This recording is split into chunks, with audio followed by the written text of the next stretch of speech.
अस्सलाम वालेकुम नाज़रीन, आप देख रहे हैं रिजवान हैदर ऑफिशियल और मैं हूं रिजवान हैदर। आइए जानते हैं आज की इस वीडियो में एक खूबसूरत टॉपिक कि शैतान हमें कैसे वर्गलाता है, यह शैतान कैसे शैतानियां करता है और उसके बाद हम कितने फसाद बनाते हैं।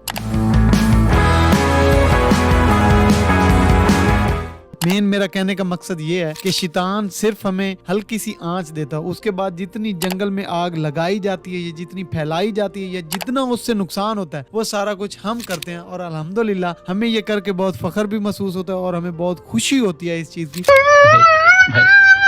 तो क्यों ना शैतान हमारे कंधों पर बैठकर या सामने बैठकर या पीछे बैठकर वो खुश हो कि मुझे तो कुछ करने की जरूरत ही नहीं, सारा कोई तो मेरे बंदे कर रहे हैं। एक वक्त का वाक़या है कि गधा दरख्त के साथ बंधा हुआ था, शैतान आया और उसे खोल दिया। गधा खेतों की तरफ भागा और खड़ी फसल को तबाह करने लगा। मतलब कि गधा फसल में घुस गया और गधे ने जो है वो फसल खाना शुरू कर दी। उसके बाद वो भागता रहा। वो गधे का आपको पता ही होता है, वो जैसे जमीन पर ऐसे ऐसे अपनी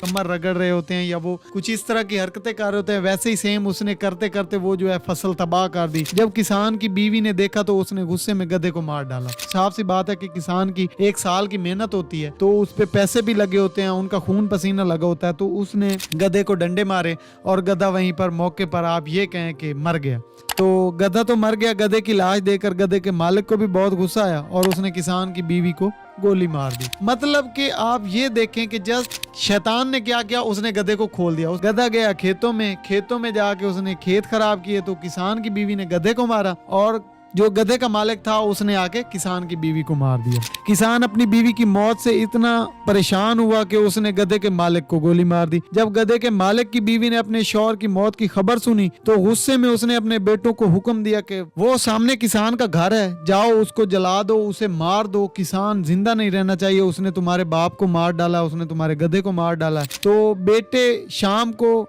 गए और माँ के हुक्म को पूरा करते हुए किसान के घर को आग लगा दी, ये सोच कर के किसान भी अंदर होगा और किसान भी जलकर मर जाएगा। लेकिन वो कुदरतन उसका नसीब था या कह लें उसका दिमाग काम कर रहा था या वो चालाक था, जैसे भी था वो घर से निकल गया और बचने में कामयाब हो गया। किसान वापस आया और गधे के मालिक के तीनों बेटों और बीवी को कत्ल कर दिया। उसके बाद किसान ने तौबा कर ली और शैतान को कोसने लगा। शैतान ने नाराज होते हुए कहा, मैंने तो कुछ भी नहीं किया, सिर्फ गधे की रस्सी खोली थी।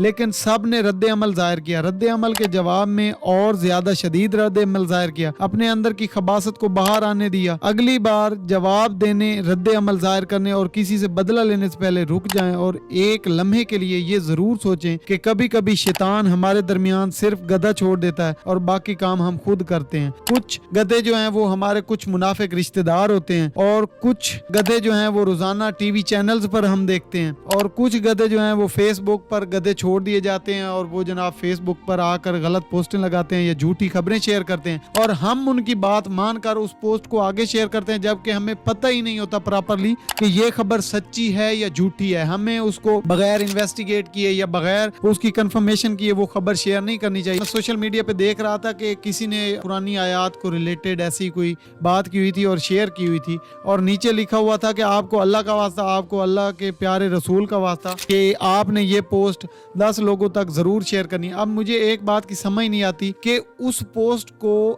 1 पॉइंट समथिंग के में वो कुछ घंटे पहले की पोस्ट थी और इतने लोगों ने, मतलब 1000+ लोगों ने उसको शेयर किया हुआ था।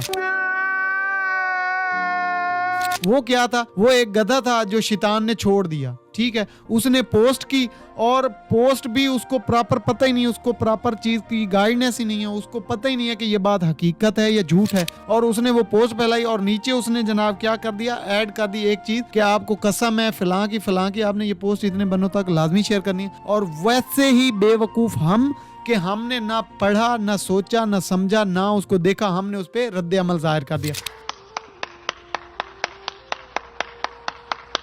जब आप किसी चीज को पूरी तरह जांचे बगैर उस पर रद्द अमल जाहिर करेंगे, साफ सी बात है शैतान तो खुश होगा। शैतान को तो आप फायदा दे रहे हैं, शैतान तो बल्कि फ्री ऑफ कॉस्ट बैठ के मजे ले रहा होगा और आप शैतानियां कर रहे होंगे। उसे तो बहुत खुशी होती होगी कि मुझे जमीन पर जाने की या किसी को लड़ाने की जरूरत ही नहीं, ये तो मेरा काम खुद ही कर रहे हैं। सो लिहाजा किसी भी बात पर रद्द अमल करने से बेहतर है कि आप उस चीज की जांच पड़ताल करें, आप उस चीज को परखें। हमारे रिश्तेदार बिल्कुल सेम एज इट इज यही हरकतें करते हैं। सिर्फ मेरे रिश्तेदार नहीं बल्कि सबके रिश्तेदार ऐसे होते हैं। आपने अपनी जिंदगी में भी देखा होगा कि आपके रिश्तेदार भी ऐसे हैं। वो आते हैं हमारी जिंदगी में, कुछ ना कुछ ऐसा करते हैं। रिश्तेदार तो फौतकियों पे खुश नहीं होते। मसलन अगर किसी की फौतकी हो गई है, वहां पे अगर ब्रेलर बन गया तो वो कहेंगे यार पैसे वाले थे, ब्रेलर क्यों बनाया, मटन बना लेते, कट्टा बना लेते। मतलब कि उन्होंने कहीं भी खुश नहीं होना। सो इन चीजों से परहेज करें, रद्द अमल देने से परहेज करें। अगर आपको कोई बात करता भी है उसे इग्नोर करें। एक तरफ से सुने, दूसरी तरफ से निकाल दें। अपनी जिंदगी भी आसान करें, दूसरों की भी आसान करें। और किसी को कत्ल करने से पहले या किसी से बदला लेने से पहले एक नहीं, हजार नहीं, लाख बार सोचें, क्योंकि उसके घर में भी बच्चे हैं, आपके घर में भी बच्चे हैं, आपके भी माँ बाप हैं। आपके बाद उनका क्या होगा और उसके बाद उनका क्या होगा, ये जरूर देखें। आज के लिए इतनी उम्मीद करता हूँ मेरा टॉपिक आपको बहुत पसंद आया होगा। अल्लाह हाफिज।